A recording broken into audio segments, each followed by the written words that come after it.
and welcome to Life Change Community. It's getting close to a new year, 2009. Can you believe it?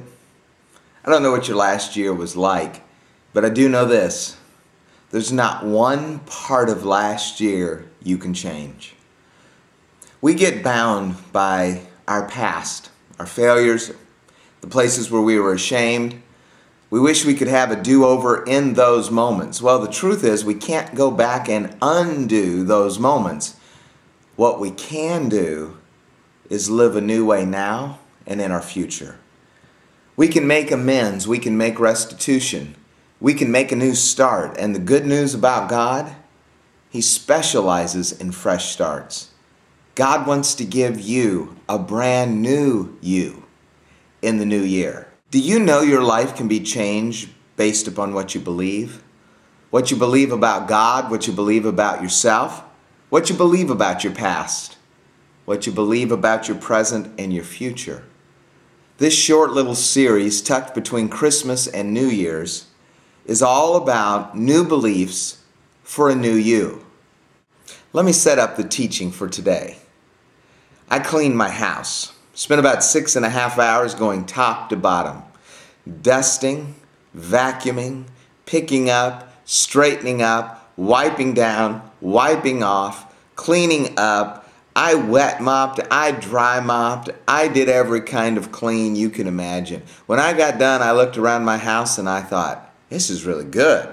This place is spotless. You could eat off the floors.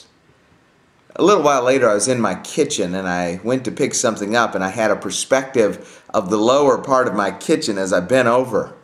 And I saw where some things had splashed on some corner rounds, and underneath the cupboards there were a couple spots I had not gotten. And as I got down on hands and knees with a wet wipe, I found more and more and more. And I thought, oh my, when's it ever done? Would it be possible to get every smidge of dirt wiped up, every hint of dust collected? And I determined that my good was not good enough upon close inspection. Well, that's the belief I want to talk about today as it relates to God. Finding God's love, having God's favor, living with God eternally in heaven. How's that possible? Do we have to earn it? Well, the truth is no. And you know what? It's because we're not good enough. Here's what I need you to believe. Your good is not good enough. Well, I'm a good man. I'm a good woman. You may be. It's not good enough. Upon close inspection, you'll find that you do not have perfect holiness.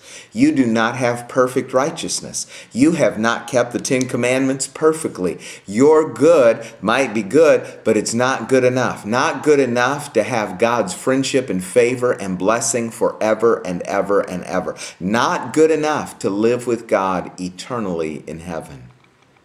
You say, Brad, that's a depressing belief. Well, you can choose to be depressed, or once you believe that your good is not good enough, you can opt to trade and to trust. Let me tell you what I mean.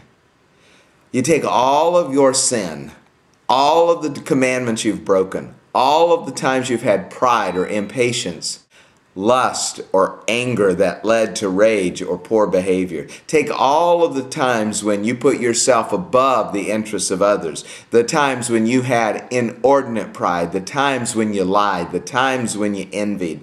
You get the picture. Take all of those, the mountain of sin, the shortcomings in your life, from the first time you realized you were doing wrong all the way until this morning. How many times would those be? Be a lot. You take all of that and you give it to Jesus. And Jesus, who is perfect, Jesus, who is fully righteous, Jesus, who is totally holy, will allow His holiness and His righteousness to count for you. You trade. Jesus, here's all my sin, and He took that to a cross and He died with it. And He said to you, and here's all of my righteousness.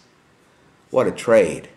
So when we stand before God in heaven, He's not going to ask, are you good enough to get in? Because He already knows that you're not.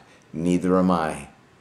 Instead, He's going to ask, did you trust my Son to save you? Did you trust my Son to forgive you? Did you trust in His love enough to receive it and accept it? Did you trust Jesus for your righteousness rather than trying to earn it yourself? You trade your sin for His righteousness, and you trust that what Jesus did for you and for me is enough. That's the faith that saves. And believing that your good is not good enough, but that the good of Jesus is good enough, that belief will change your life.